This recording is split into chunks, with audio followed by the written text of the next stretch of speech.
Okay.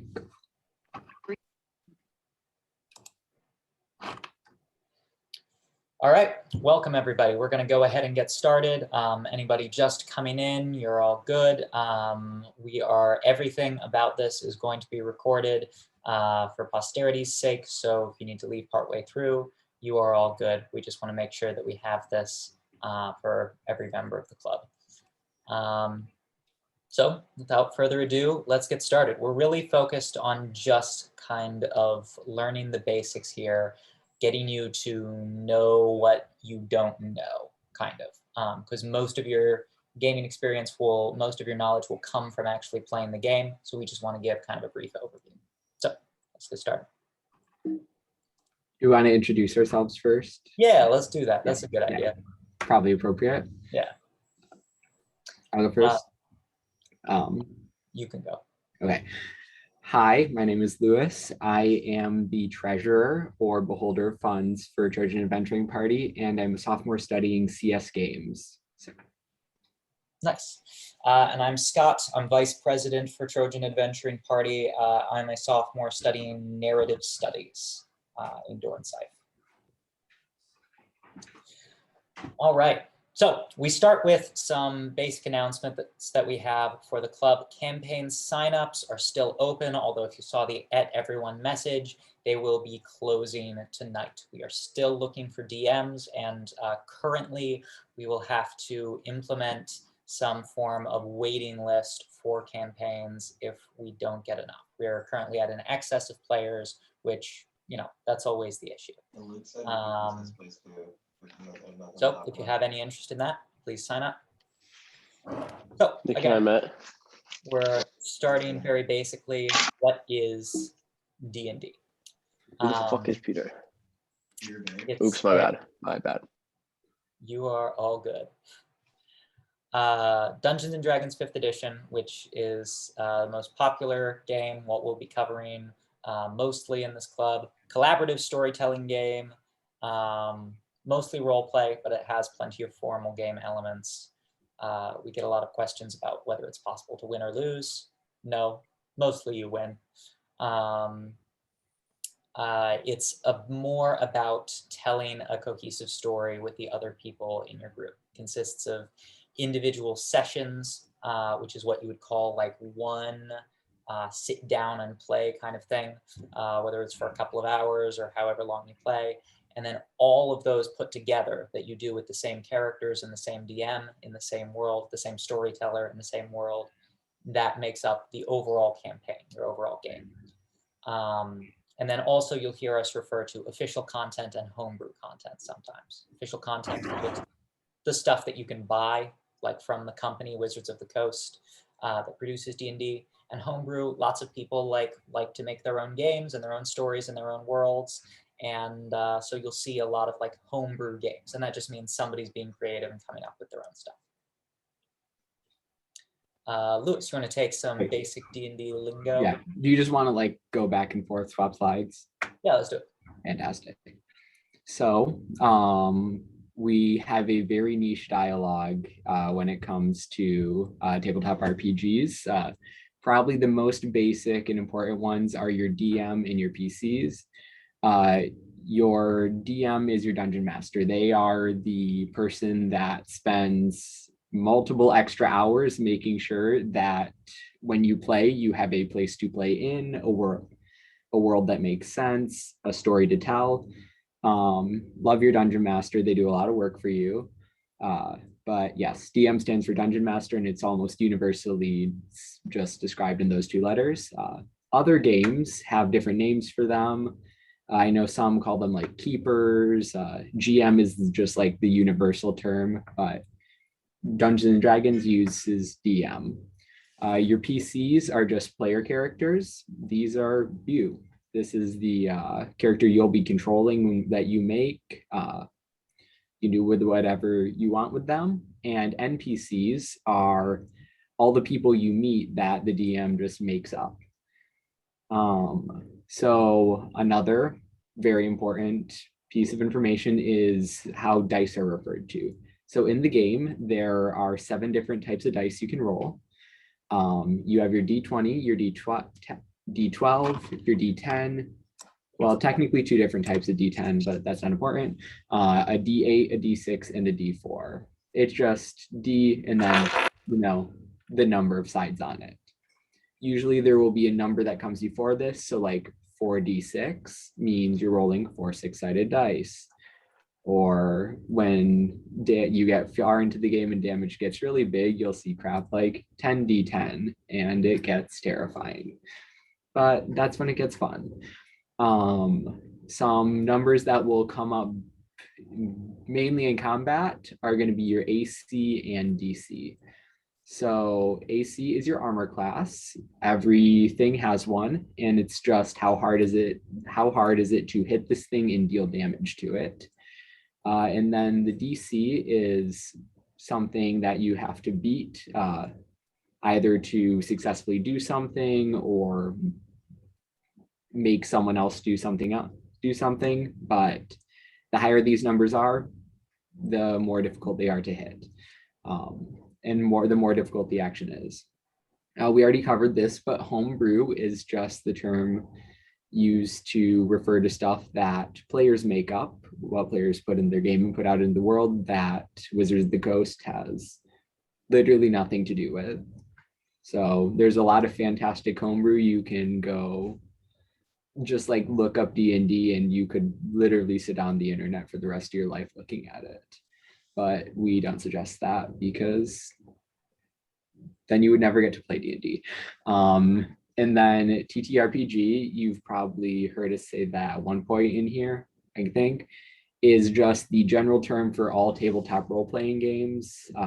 D&D is a TTRPG, and there are just hundreds of them around the world, a lot of very good ones, but you're learning to play D&D tonight, so.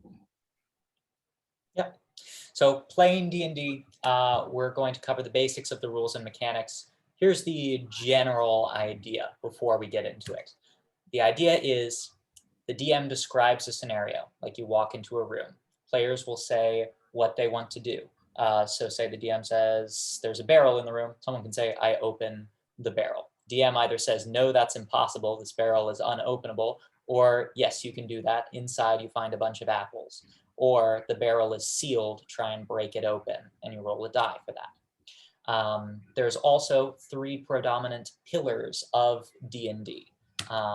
3 kind of modes that D&D is played in that sort of bleed together, but are discrete enough to categorize them. There's role play, exploration, and combat, and we'll cover those in depth later on. Okay.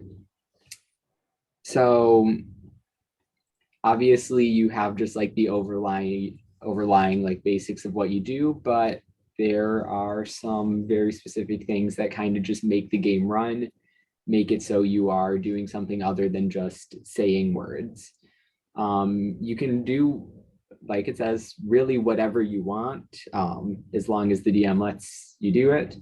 But everything you try and do will be put in check by the most important dice in the game, the D20. Every action will have like an ability check. If you try and attack something, you have to make an attack roll. There are some like DCs you will have to save against. But regardless of what you're doing, you are going to be rolling a D20 and adding a modifier to it. And you will either roll well enough to do your action, and the DM will describe what happens, how you do it, or you will fail, and the DM will say either this doesn't happen, or failing can, and honestly usually does, spin off into something a bit more interesting. But on the D20, there are 2 very important numbers, and those are the 20 and the 1. The 1 is your critical fail, and the 20 is your critical like success. Usually the DM plays that if you get one of these, something very bad happens on a nat 1 and something very good happens on a nat 20. Like you do what you wanted to do perfectly, or you really just mess it up, really just botch it, and something very bad happens in the world. But to every one of these rolls, on your character sheet, you will have a big list of numbers, and there for everything you want to do, you will be able to add a very specific number to it. So you will, for everything, you have a number, you compare that against a different number, and you see if you can do the action you want to do. Skill checks. This is one of the types of rolls that come up in the game. This is one of the rolls that you make against a DC, against a difficulty class. Most of the time the game is, D&D is like an improv game with a lot of yes-anding. Yes, and I take out the barrel and I eat the apple. You use the dice to add a variable outcome to the things that you encounter. If there's a perfectly predictable outcome, the game doesn't work. So you have to be able to roll to see whether you see something that is around, because otherwise it's the inherent unpredictability of the game. There are lots of different types of skills in the game. And on your character sheet, it will tell you like which skills you have what bonus to, but the DM will tell you what type of check to make, which effectively determines what modifiers, what numbers you are adding or subtracting. You can also, if you wish, make a request for a certain type of check to do something specific. So like one of the skills is investigation check here. One of the skills is investigation. So if you had a very good investigation, or if you just think it's appropriate, you could say, can I make an investigation check here to look for the stolen treasure? Making the character. Yes. All this talk about numbers is not very easy to understand, but making a character is where all these come together and where you start to understand why you are rolling them and where you are finding them. So we'll start with the most basic thing, which is race. Yes. Race has a couple of mechanical impacts on your characters.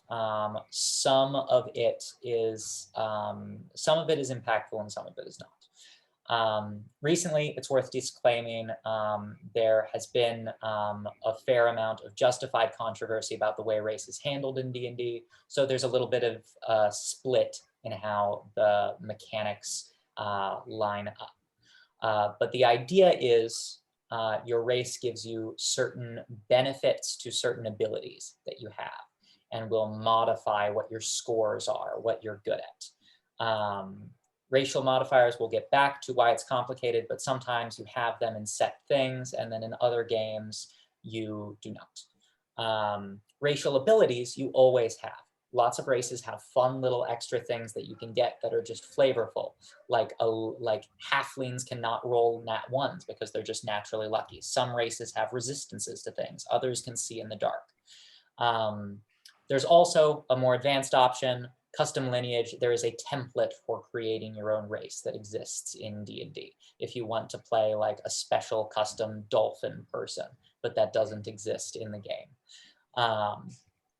There's also a thing, variant races and sub-races, if you want to get a little bit more specific. So like in the player's handbook, there are dragonborns, tieflings, elves, gnomes, half-orcs, dwarves, humans, halflings, and half-elves. But if you want to be a specific type of elf, if you want to be a Legolas more than you want to be an Elrond, you could be a high elf instead of a wood elf. And that will provide you with different benefits and sometimes adjustments to your ability scores. Now, the reason we feel a need to disclaim that there is, in the initial handling of race in D&D, a lot of biological essentialism, which doesn't work very well and has some problematic connotations. And so Wizards of the Coast has shifted towards allowing you to just take your ability score improvements, which used to be the most impactful element of race, and applying them elsewhere. Because, you know, the idea of having a race that is inherently more intelligent than another was a little bit iffy. So oftentimes in games now, you'll see elf has a +2 to dex. You can make that a +2 to intelligence. Ask your DM about it. Ask how you'll be handling it in your game. But it's in a position of flux right now. Fortunately, race is not the most mechanically impactful part of your character. What is your class? Each of these classes, I think there are 13 now. We don't have to list them all off, but they're just based off different parts of fantasy, different things. I mean, you've got rangers, which are just like your woodland hunter type beats, just wizards, which are wizards. You got your clerics, which a lot of them are pretty self-explanatory. They've got some fun ones though, like artificer, which is just like your magic comes from your like mechanical prowess. So you are like working with different magical items, and your specialty comes from how you work with those instead of just inherent magic in your system. Monks just let you fight barehanded, punch a lot. Those are always very fun to play. There's a lot. But in every one of your classes, you will level up.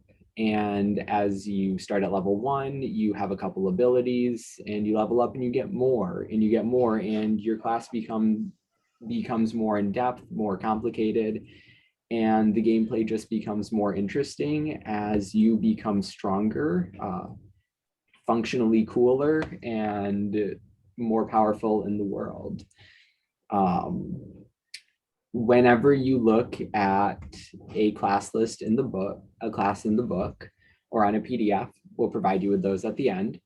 You will see a big fat table that just has literally all the information. It is a summary of your level 1 to 20. So whenever your DM says level up, the first thing you're gonna want to go and do is look at this big table, because it'll tell you exactly what to do and make it really simple.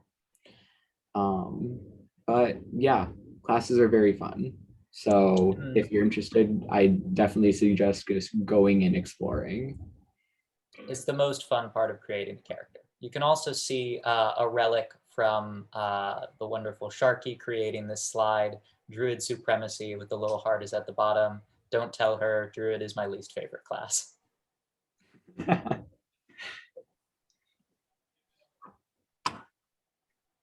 Ability scores. These effectively determine what you are good and bad at in the game. There are 6 core ability scores that cover like the gamut of things people can be good and bad at. Everything will kind of fall into these categories. There's strength, how physically athletic you are, how much power is in your body. There's dexterity, how much finesse and control you have. Like hand-eye coordination is a big dexterity thing, agility, your ability to perform acrobatics. Constitution is a measure of your physical health and hardiness, how much you can take a hit, how much you can resist poison and things like that. Intelligence is based on memorization and the ability to synthesize problems.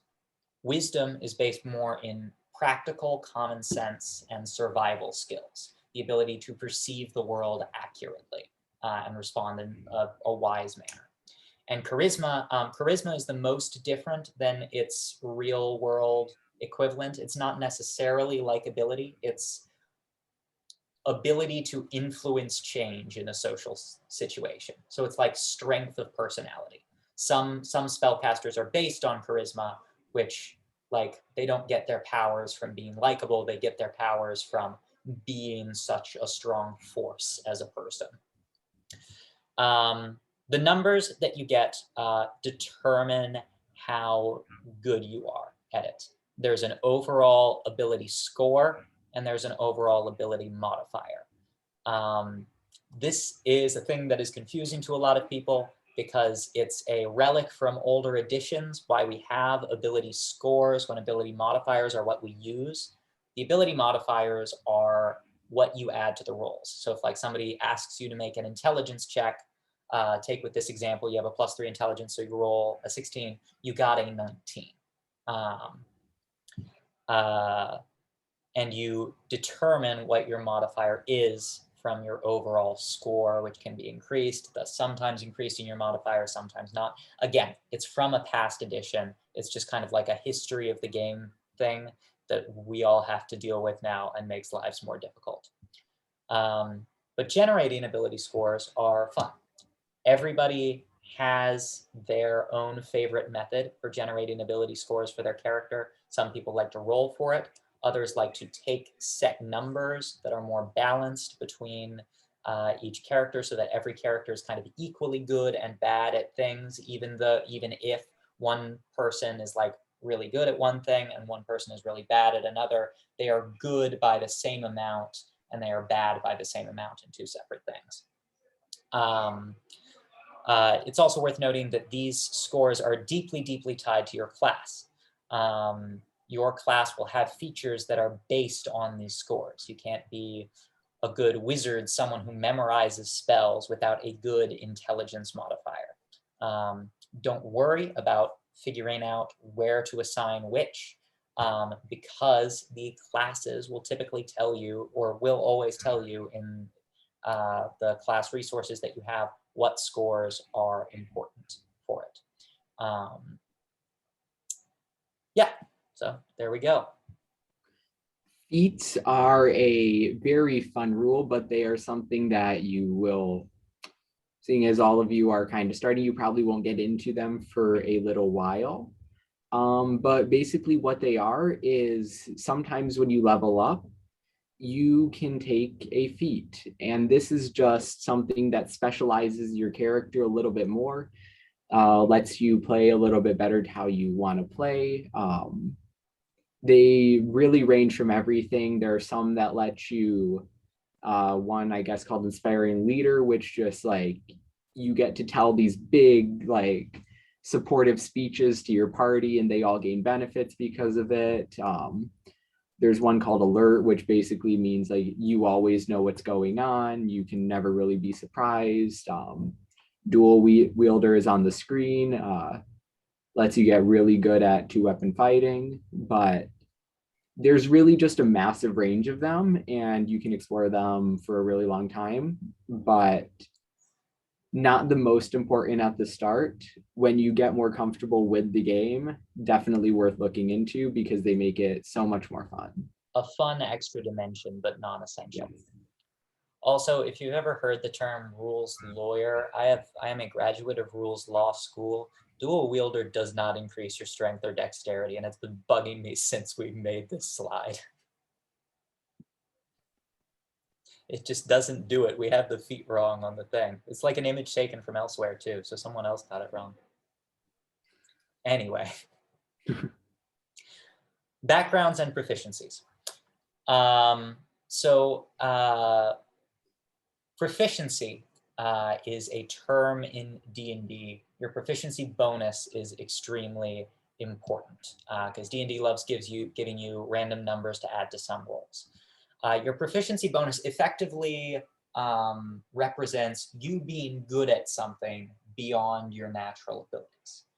You having practiced at something and gained some level of mastery over it. So, for example, you are, let me just go back to this example here. You see along the side how some of these skills are bubbled in. That means that you are proficient in them. So like Arcana there, that's an intelligence-based skill. It has more than a +3 to it. Up top, you can see the proficiency bonus is +2. It's based on your level. This person is at a level where they have a +2 proficiency bonus. So Arcana is +5 rather than the regular +3. That just means that this person has spent time improving their abilities with Arcana, and their character is particularly good at it. You can also be proficient in other things like armor, allows you to wear it. Languages allows you to speak the language. Instruments and tools allow you to add your proficiency bonus to checks made with those. There are things called saving throws that are effectively made to resist certain effects being placed on you. Like if you're poisoned, you're going to see how drastically the poison affects your body. You make a saving throw against that, and you might be proficient in the saving throw and get to add your proficiency bonus. Now, background is something that will give you extra proficiencies. It's a mechanical reflection of your backstory.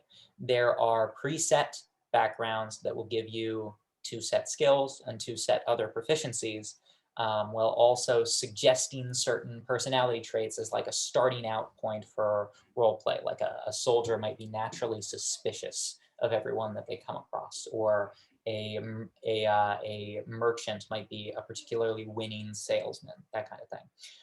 You don't have to follow these. You can be creative and start your own thing, but they are cool building blocks. And as a reflection of that creative possibility, custom backgrounds exist. You can just give yourself a couple of 2 skill proficiencies and 2 proficiencies in something else.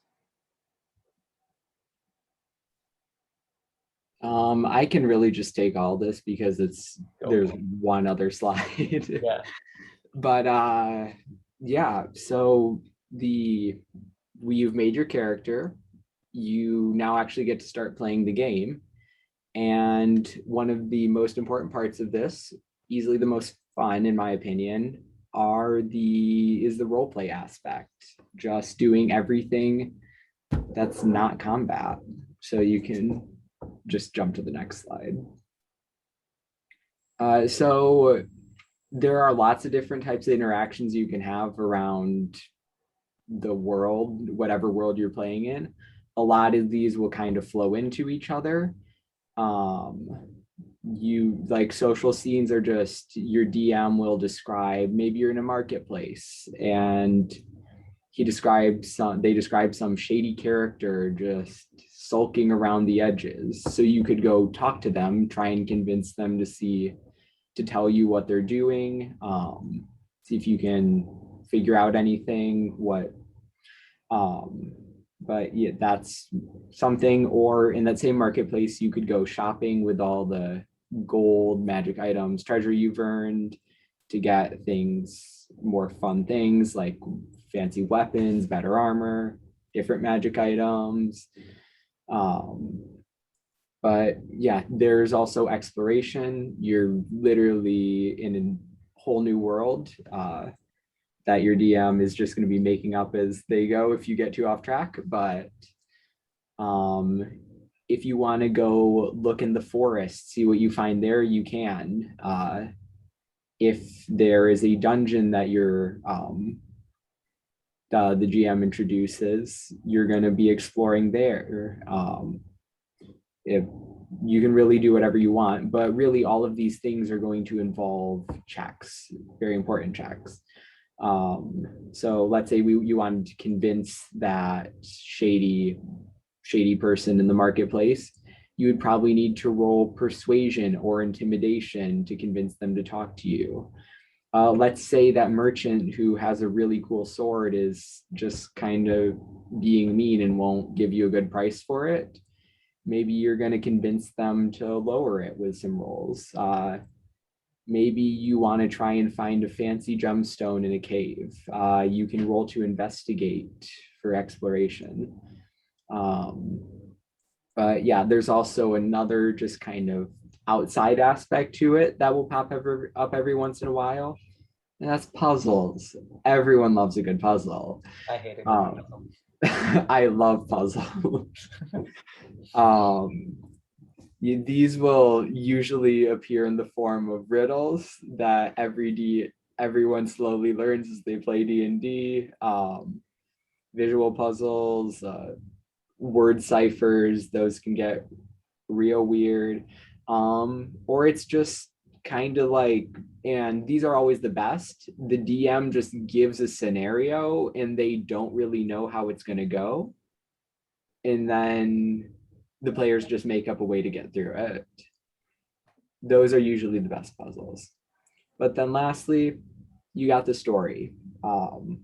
Every campaign is going to have something that is making it go, the reason guys are playing. It's not just going to be okay, we're here, now let's go do this. Usually you will have some overarching goal or ambition as your party is exploring and doing things. And this is the narrative that is going to push you through your game. It's going to have drama, humor, get scary. It can get serious too. Scott is my DM. We played today. One of the people gave a fantastic monologue and teared up a little bit. So like, yeah. And then we all laughed a lot after it. So real just emotional roller coaster, but it's a great time. Yes. Now combat, which is the crunchiest part of the game, where all of the numbers matter the most. It's the most tactical part of the game. This is where a lot of people get scared off. Don't worry about making too many like optimal number oriented decisions at first. If you enjoy it, please do. I like doing it a lot, but it gets overemphasized sometimes and can get daunting. You will figure it out as it goes along. So parts of combat. There are different phases. The first thing that you do is when a combat scenario breaks out, you need to know in what order people are acting, because otherwise everybody's just going at once. So you roll initiative. And what this means is you roll with your dexterity modifier, because that's the skill associated with quickness and agility, fast action. You roll a dex check to determine in what order everyone's turns goes, from highest to lowest. There is a round of combat, and that is one going through everybody's turns on the initiative order. Each person has a turn, and each turn has the same components to it. And then after all of that, a round of combat is done. And because sometimes timing matters in this game, like timing out how long a minute takes or something like that for a minute-long ritual or something like that, a round of combat going through everything is 6 seconds long.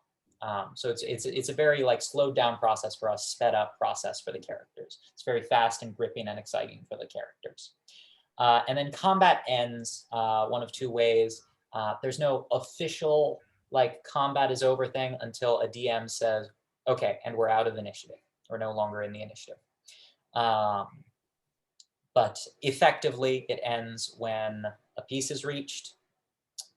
When a piece is reached, which means either you've negotiated with one side has fully ran away and been successful in that, or one side is entirely dead, or some combination of that.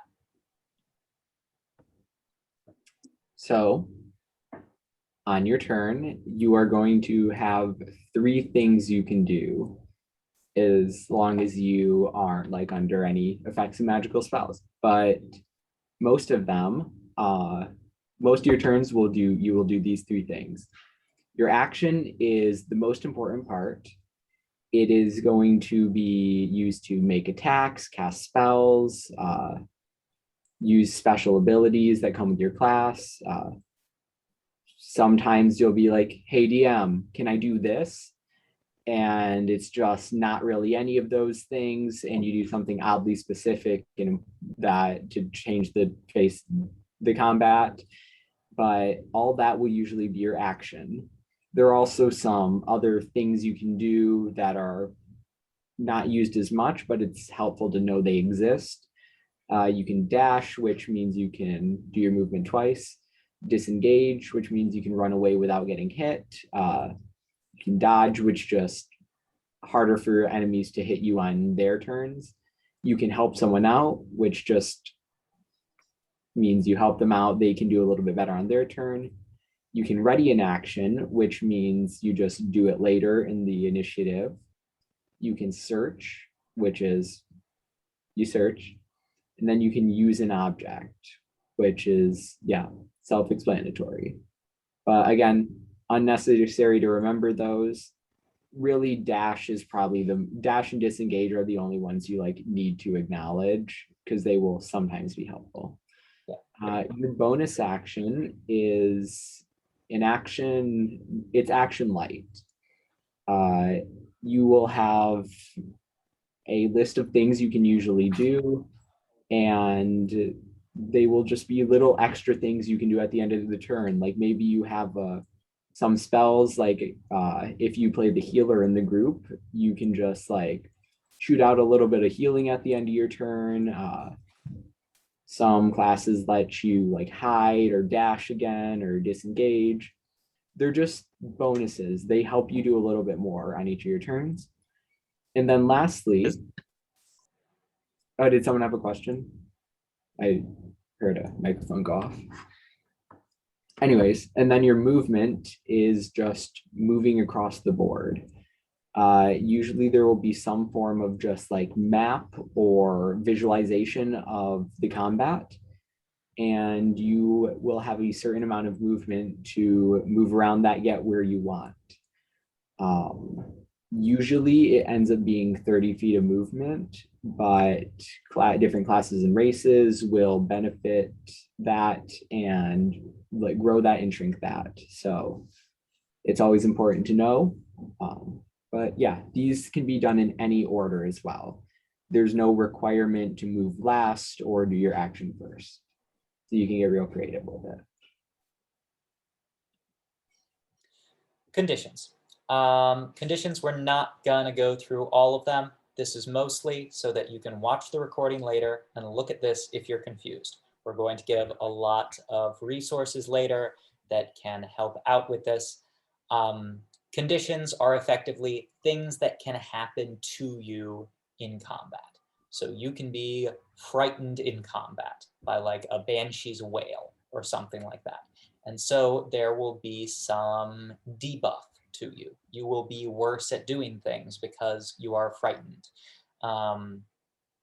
You can be invisible, which is greatly beneficial to you. You can create magic invisibility on yourself, and that is a buff. Effectively, these are things in combat that are applied to you or you apply to other people in order to give you or give them a tactical edge. It helps add a little bit of dynamism to the combat. We aren't going to go through them. This is for later reference. You don't have to know them all. The DM will look them up as they come up. Literally no one knows them. I look them up every time I play. I have none of them memorized, and I play 1 to 2 times a week for the past year. So I'm paralyzed, memorized, but that's just for power building. I don't. So this is the scary part. Sometimes you're going to start dying. Really unfortunate, but a little bit inevitable. When you're hitting things, things will get to hit you back. So if at any point you reach 0 hit points, you don't die immediately, luckily, but you enter this fun in-between state of unconsciousness.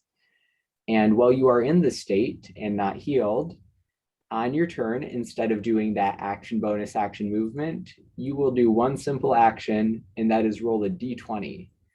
If you get 10 or above, you're good. You get a success on, you get a death save success. If you get a 9 or lower, you get a failure. If you get 3 successes, you become stabilized and you will not die. But if you get 3 failures, your character is permanently dead, unless your DM allows some higher level magic, which could possibly bring them back. But for the most part, 3 failures means your character is permanently gone. Fortunately, there are ways to avoid this, and that's healing. We will get into magic a little bit more, but usually every party has at least at least some form of healing in it. You've got your support class, which it's a joke that no one likes to play it. No one ever does. But honestly, it's kind of a great time. I'm playing a healer in my current campaign, and it's just fun because everyone likes you. We're both a big fan of playing support because of the moral high ground. Yes, you get so much more high ground because you get to decide when people die and when they don't. Spellcasting. Lots of people, when they get into D&D, they want to play a spellcaster because it is very fun to play a wizard. Spellcasting is just more complicated than doing swords, which is why it has its own section. If you don't want to do something complicated, don't play a spellcaster. But that would never, if that was said to me, that would never convince me not to play a spellcaster. So go ahead, live out your wizard dreams. How spells work in D&D. This is just going to be a basic overview. Spell slots are a representation of your magical power. You have a certain amount of them, and they have certain levels. Spell slots have levels, and spells themselves have levels. So you'll see, like, Fireball is a 3rd level spell, which means you need to expend a spell slot of 3rd level or higher in order to cast it. It's just a simple way of like keeping in check how many spells you can cast, because spells are so varied and powerful that you need to have some store, some limit, make it a limited resource. There are also different types of casters in the game depending on your class. Some of them are thematically divided, such as more arcane casters that get more damaging spells versus more divine casters that get more healing and support-based spells. And in other parts, they're divided along the lines of, say, half casters will get half as many spell slots as full casters because they have other benefits making up for it elsewhere. There's some classes are prepared casters, which means they get to choose their spells every day, and some are they just know the same set of inherent spells. That's down to what spells you know. Each casting class has a list of spells you can choose and a mostly unique way of getting those spells. So effectively, the advice here is, what spells do you know? Well, you get to pick, and your class will tell you how you get to pick. Going through each one would be a waste of time. But you pick from a list that's individuated to your class, and you pick in a way that's individuated to your class. So you can really get diverse caster builds out there, diverse casting characters. So this screen is a doozy, but if you're playing a spellcaster, you're gonna eventually figure out, and it's gonna become commonplace. So this is what every spell in the game looks like. And the player's handbook, the main book, there are literally like 90 pages of this because there are so many spells, but it's fine. You only need to know a few. But this is the Fireball spell. So the title is at the top. The next line is just telling you what level it is, what level, like the minimum level you have to cast it at. And then it gives you the school of magic it is part of. The schools aren't particularly important. If they ever come up, your DM will probably just look them up and describe what they are. They're kind of like conditions. No one has them memorized. The next line is your casting time. So this describes usually a spell that will be used in combat if it has a casting time of 1 action. That means on your turn, you would have to use your action to cast it, and yeah. Then comes range. That is just how far from your person you can do it from. So Fireball, you can cast it anywhere within 150 feet of you. Next comes your components. Material components are usually not important. You will not have to worry about them. But sometimes when you get to a more powerful spell, something like that, it may require some form of gold or money to get special magical components. But usually you don't need to deal with the material components. The ones you do sometimes have to worry about are your verbal and somatic. So verbal will be just like you saying words, speaking aloud, and somatic is like your hand movements and the way you're like moving to cast the spell. These are mostly just known, so the DM can tell you, like, can I try and cast this in secret? And then they can say, no, you have to talk and wave your hands around to cast it. Everyone will notice you. But yeah, those what those 3 mean. Next is your duration. This is just like how quickly it goes off. So in combat, instantaneous means the minute you use that action to cast it, it happens.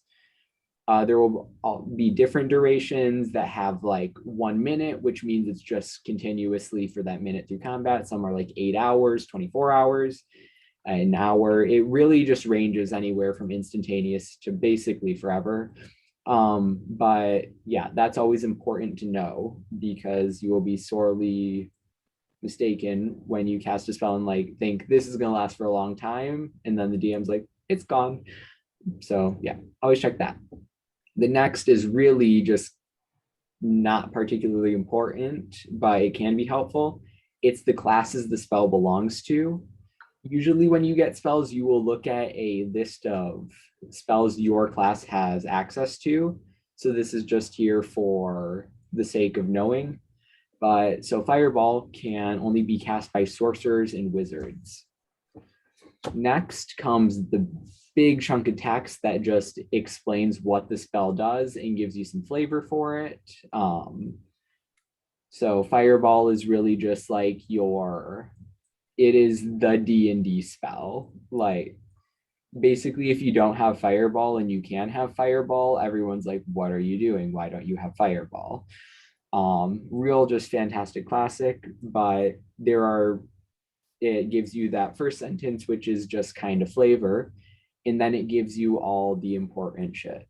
Like there's a 20-foot radius sphere that the big explosion happens in. And the players in it must make a dexterity saving throw or get out the damage. Next sentence says a target will take 8d6 fire damage if they fail, or if they succeed on that dexterity saving throw, they will only take half as much as you rolled. And then there are just finishes off with some important things to note in that pertain to the world around, because you are making a fireball, so things will light on fire. And then the last thing is just, you do not have to cast it at 3rd level. You can expend a 4th or 5th or 6th level spell slot, and it will get more powerful for each spell slot you expend. So that's just what the higher level information will give you. Oh, and one last thing on spells that we forgot to mention is there's a very important mechanic called concentration. Some spells are concentration, other spells aren't concentration. Concentration applies to mostly the best spells of their level, and spells with continuous effects. So like if you're concentrating on Flaming Sphere, which you can use and direct every round, like a Flaming Sphere to hit everybody every round, that requires your concentration, and you can only have one concentration spell up at a time. This is a way to balance, like keep you from abusing 2 concentration spells, 2 of the best continuous spells at the same time.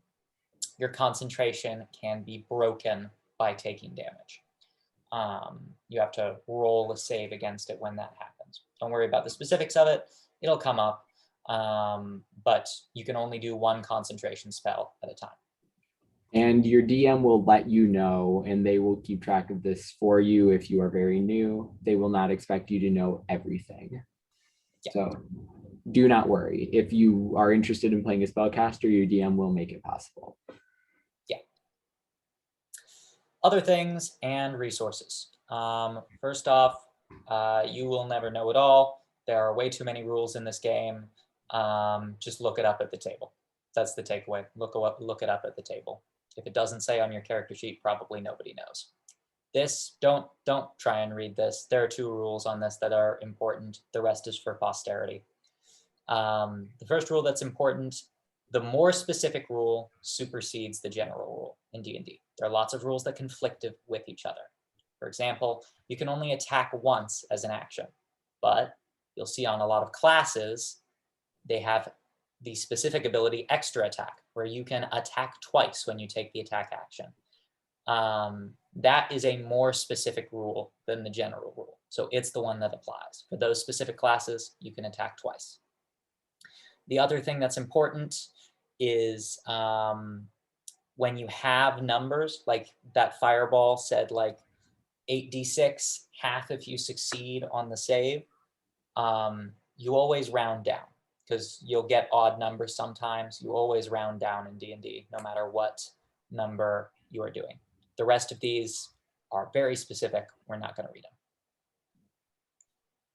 So yeah, that's the basics, but being talked at it's helpful to learn, but it is not the most helpful. There are lots of resources online that you can go explore. D&D Beyond is a really good one. It literally just kind of has any form of D&D info that you could be interested in is there.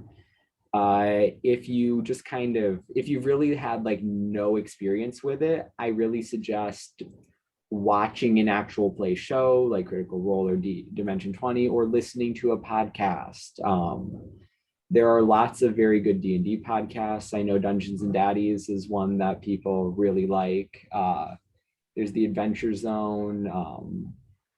The Broadswords is one I've seen popping off a little bit, but there are so many. You can always find something you're interested in. But yeah, that's always a easy way to watch someone play to get a sense of how the game actually goes. You can also ask anyone on the Discord. We've got 400 people, almost 400 people on here. So if you have a question, someone will probably know the answer. So this is the Discord is probably a very helpful resource if you have some like other like very specific questions, or just kind of want to bounce ideas off of anyone. It's also got some links here that you can use. Wizards of the Coast, the company behind D&D, have the basic rules published. If you look up Dungeons and Dragons basic rules, you can find a copy there, because they acknowledge that not everyone wants to pay for all of their books. So you can get just like the bare bones of it, if you like. There's also, if you want to have more options, but don't want to pay for them, 5e Wikidot. D&D 5e Wikidot has everything on it. Please look at Wikidot. That's my #1 advice to anybody.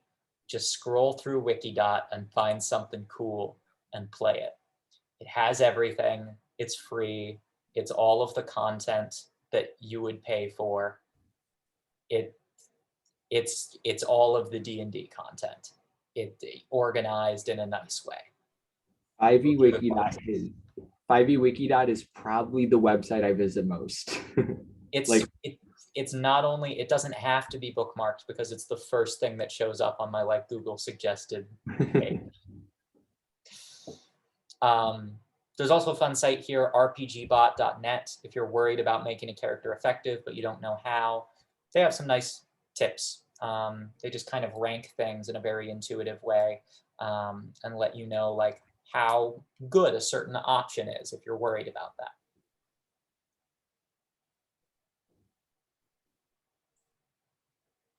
And then classically, there's the player's handbook. Oh, yeah. Make an investment in there. But that costs money, so go to the internet first. So finally, before we finish up the night, do you guys have any questions?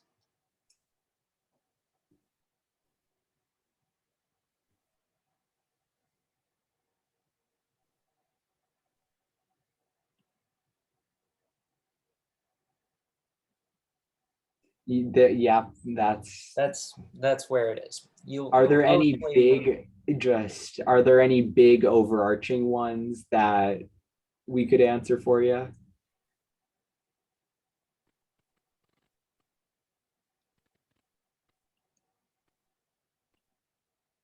The best takeaway, by the way, is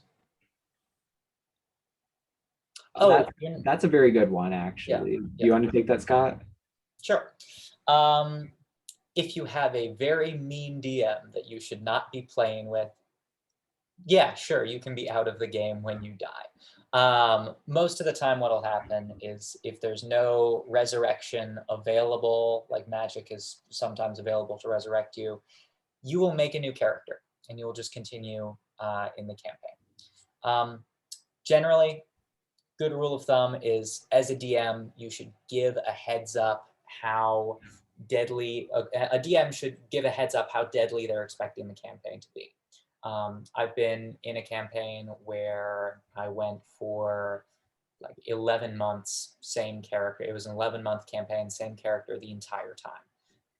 I have also been in a 4-month campaign where I went through 11 characters. So there's a wide variance.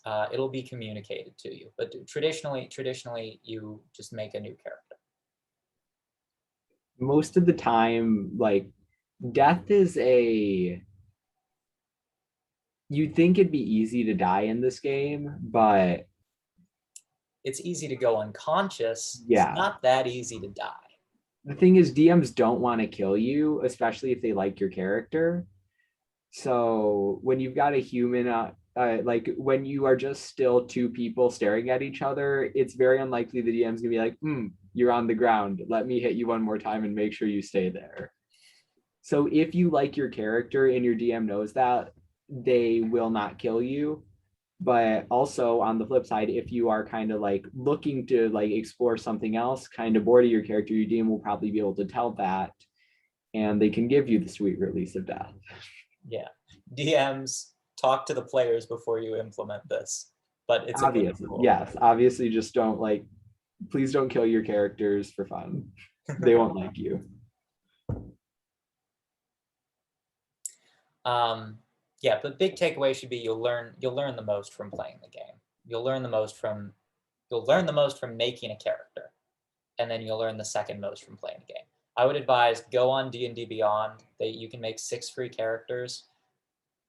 Make 6 characters. It's very, very fun to do. Make a free character.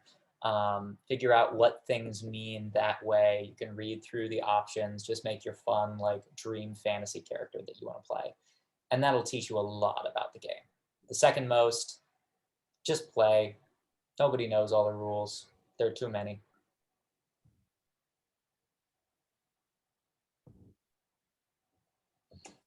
All right, go ahead.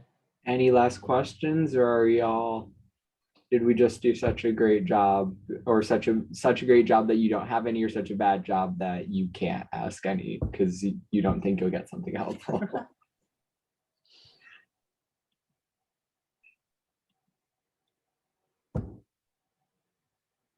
Okay.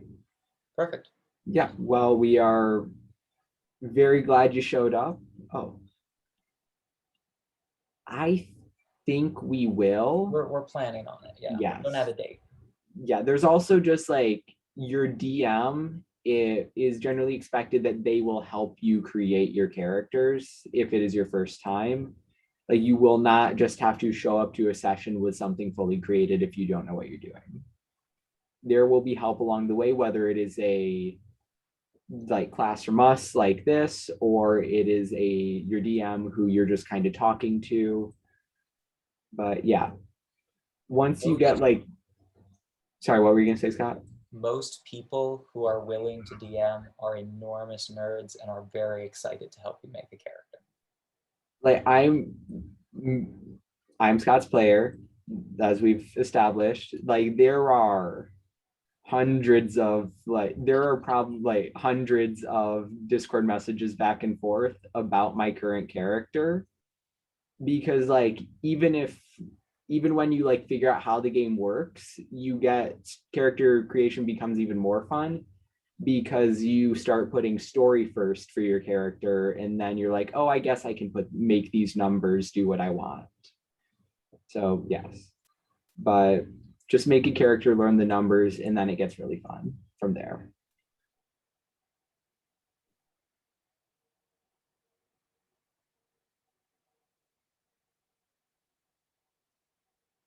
Virtual campaigns, that is dependent on the DM. If you are more comfortable in a virtual campaign, that should be expressed. If you are less comfortable in that should also be expressed. We, as an organization, are mostly focused on setting people up with schedules that will work for them. I know lots of campaigns are still doing virtual after the summer, and some have moved to in person. It's up to your DM and your all schedule and what you're comfortable with. We also, when you fill out the form to sign up for a campaign, there's a question that just asks, do you have a preference for being in person and online? So you can give your answer there, and then we will try and match you with a DM that has the same preference. So I did not know that. That's very good that we did that. Surprise. We added it like after 20 people filled it out because we forgot. But yeah. That is there if you need it. If there's nothing else, again, we're very happy to have you. Hope you learned something. Hope you're slightly more interested in D&D, interested in playing.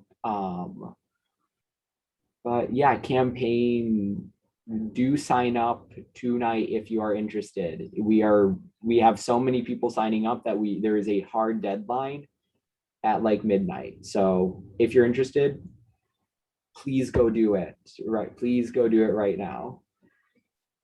Probably 6 this semester. Yes. Well, 6, we will put like a DM with a group of 6 players. Inevitably, there's usually a player who's like, oh yeah, I forgot that there's an actual time commitment to this, that I actually have to show up and do things. So they'll get kicked out of they'll be dropped and you will continue playing on. So it'll probably start with 6 or 7 and move down to 4 to 5.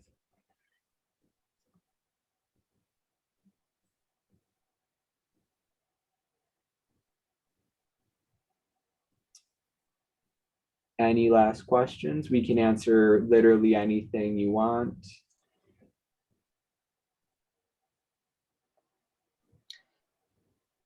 I'm going to stop the recording for Okay. 4 people at